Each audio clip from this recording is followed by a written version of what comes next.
power that comes from believing. The shortest song title of all time for the Red Hots? It's a short song.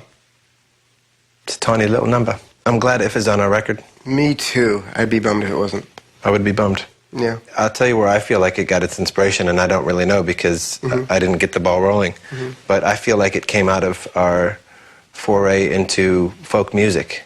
Flea had brought that in, and it was kind of, even though it was kind of folky, it's ended up being one of my favorite things on the record, and it really serves a wonderful place on the record because there is nothing else that's anything like it. You know, when I wrote those parts, I was just sitting right on this couch. All that Fairport convention that was going around there for a while. Yeah. Energetically, it just seems to be coming from that kind of a place. It could be. I mean, it's from everything. I was also like listening to like a lot of Neil.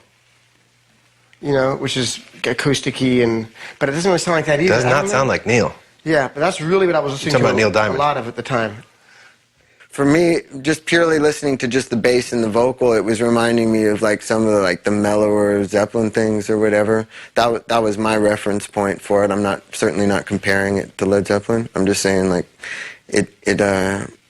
that's what it felt like to me, was that kind of like mellow, folky feeling that's still somehow like based in a kind of strength that not all folk music has. I just remember sitting down there and writing it and thinking I was onto something good. Yeah. You know? Well, you have a knack of coming up with kind of esoteric, bass movements that grow into something, but you're not afraid to sit down and write some avant-garde shit on the bass and allow that to become a song in the kind of jazz tradition, Yeah. Well, I mean, if it was up to me, we'd probably never have a hit song. You know what I mean? Because I don't usually come up with the songs that are real popular hit songs. I mean, in terms of, the music that are initiated by the bass. I mean, that's more you and John, And if it was up to me, we'd have a bunch of B-sides and art songs, Right, you give us our unsuccessful side. Yeah, I'm responsible for the part that no one cares about. No, my God. Yeah. No, we'd be nothing without the part that no one cares about. Do you see the canyons of Fifth Avenue? I do. That's so nice.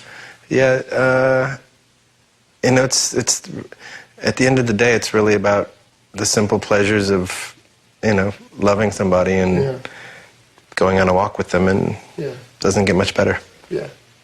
You can try to make it better, but you won't really get any better. Yeah. Turn It Again.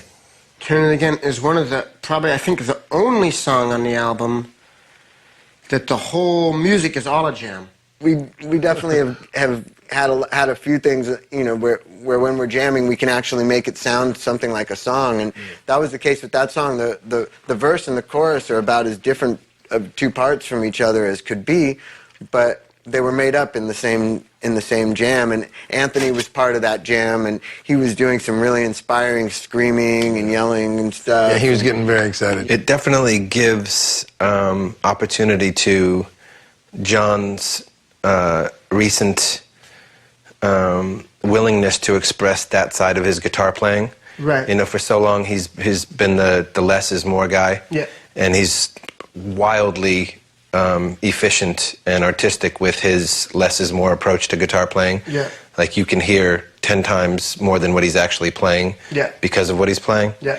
But on this record, he decided that I'm just going to let it all hang out. I'm just going to rock like a maniac. We have a whole 24-track machine just for my overdubs, and I think on that outro, I pretty much, there's a lot of guitars, and they're all coming up and down in volume and moving around. That was one of the few things on the record that I actually mixed myself in terms of doing all the rides and stuff, because nobody but me would have been able to make sense of it, because it was just a lot of guitars all soloing and all being crazy, and it would have sounded like it was in disarray to anybody but me, but I organized it and stuff and made it sound like what it sounds like. And it's a great groove. It really is. But this was called the Talking Head song. Yeah. As a working title. The reason it was called Talking Heads, my guitar part is definitely inspired by Talking Heads. Like, everything. Those kind of quirky little things. And the beats and the drums, too. The beats and the bass line, his tone totally reminds me of Tina Weymouth's tone. Yeah, but it's more about the verse is like Talking Heads. The chorus isn't really anything like Talking Heads. I remember at the birth of it, that I picked up a bass that I never ever play. It's this new bass that like was in the rack that someone gave. I never ever play it. And I picked it up and just picked it up. I said, what does this bass do? And then I just picked it up, started going boom, boom, boom, boom, boom. And that's what that bass did. Boom, boom, boom, and everyone fell in. Yeah. Another thing where there's differences between two people that I like that we tried to do on this record that was part of my vision for it was that one person's staying in one place and the other person's moving. So like in the verses, Flea's playing boom bum bum boom bum bum boo doo doo doo bum bum boom bum bum boo doo doo doo bum bum. No chord changes, just a groove that stays in one place, what you call like a modal groove, and then I'm playing chord changes over that. And then in the chorus, it's the opposite. I'm playing a riff that stays in one place, and Flea's playing chord changes, and it wasn't a conscious thing. Like I said, the song just came from raw inspiration, but it was something I noticed from listening to it afterwards that he's staying in one place while I'm moving in the verse, and then I'm staying in one place while he's moving in the chorus, you know. And it's just those kind of little lessons of movement that to me like make music really fun to listen to, you know. Death of a Martian, first of all, it's about a dog that Flea had for a long time that was obviously a very close family friend to your family, yeah. But was a kind of a weird pillar of love and happiness and strength when we got back together during the Californication era. Yeah. Because we were over at Flea's house in the garage working on music with John, who was new back in the band, and I was coming out of some pretty dark times, and you were also kind of going through some difficult periods. And then there was this kind of 200-pound dog who was just very chill and very calm and very loving, who was just there every single day. Almighty. Like sort of crashed out in front of the garage while we were rehearsing. And to me, it was very special. It was like she was sort of like our little spirit guide right. through that time. Right. And you know, she was bigger than any one of us. And she was bigger than us. She was even bigger than Chad. About the same size as Chad. Yeah. About the same. And I just remember Martian being a very important part of that time of our lives. Yeah.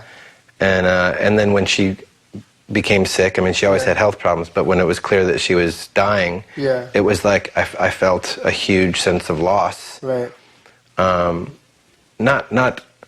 Not like painful tragedy, but it was just like, wow, this beautiful energy, this little angel, it's like time for her to be on her way. Yeah. And I felt like writing a song about her. It's a really exciting song, and once again, the music, it came from a jam in the verses, then had a different chorus that we ditched, and John came up with that awesome chorus. And then John came up with that whole outro part, which is great, and which I started just doing a wild fuzz bass solo over at the end, which I'm really happy that I got to do. Fuzz bass solo is always very exciting. Yeah, and also we used the whole track as a rehearsal. That's when we set up and rehearsed, and that's the track that we used. Oh, right. We sang on. Yeah. Yeah, it's just a rehearsal track, and so it's a live rehearsal track, and it's really fucking banging. It bangs. Yeah, and the poem at the end was really one of those accidents. Because I just felt like it needed some kind of weird, you know, Clinton-esque spoken word thing. Yeah. And I just grabbed sort of a random poem. Yeah. And the first time I did it, it fit exactly. You didn't write the poem specifically for the track, you just had it? No, I pulled it out of a book of poems. So great you wrote a song about Martian. I'm so happy that she's going to be immortalized in history. Yeah. You know? She was such a great dog. She was just such a big, you know, and she ate. I told one time we were watching TV, and she was just sitting there watching TV with me, and then she started going like, bah, bah, bah, bah, and threw up a whole wind-up toy that had been sitting in her stomach. She said, if we just eat anything, if we thought a human like might possibly have anything to do with it, she would eat it. She was amazing. Storm in a Teacup. Storm in a Teacup. Originally, working title, Public Enemy. Started off with John just coming in with all the parts. It's inspired by the same Public Enemy song that I was inspired by when I wrote the song Get on Top back in the old days. And it just goes to show the same song, the same groove in the same song meant something completely different to me, you know, 7 years later that it did when we were making Californication. Well, to me, I still think of the song, I call it myself, in my head, I call it Walking Like a Sauerkraut. Right. Yeah, because that's just my favorite lyric. Why you want to be walking like a fucking sauerkraut? What the hell's going on around here? What do you want from me? You're walking like a sauerkraut. I think it's good to have some funny lines in songs, you know? And this song has an element of absurdity to it. Yeah, totally. You may have noticed. In the tradition of Nobody Weird Like Me. Yeah. Yeah. Again, it was another, another example of where I wanted to have these heavy metal choruses that were very simple, but still had a rhythmic feeling that might not be something that's happened before exactly. There was some point when that song went from being very high on our list of numbers that we were thrilled to have to it sort of started dropping like a rock in a bucket. Do you remember that? I think John lost his enthusiasm for a minute. Yeah. Well, I remember when we were voting for the songs. Right. And at one point you asked him to name songs he didn't care about. And that was one of the ones he didn't care about. Yeah, I hated it when he just sang all those songs. It's terrible. The songs he wasn't crazy about. And I don't know what happened. It was hard to hear. I mean, I felt a little bit responsible because he seemed to like it more before there were vocals. And the minute I had vocals, it became one of the songs he didn't like. We have songs that I think were better songs than that were left off the album, but it has that atypical, that quintessential like Chili Peppers feeling to it that we thought would just be a strong feeling to include on the record. So that's why it's there. I just feel like we all really contributed the best of who we are on this record, you know? And we managed to work together in a way where we really respected each other's opinions and stuff. So we get a good record out of the deal. We really did. All right, enough said. Enough said.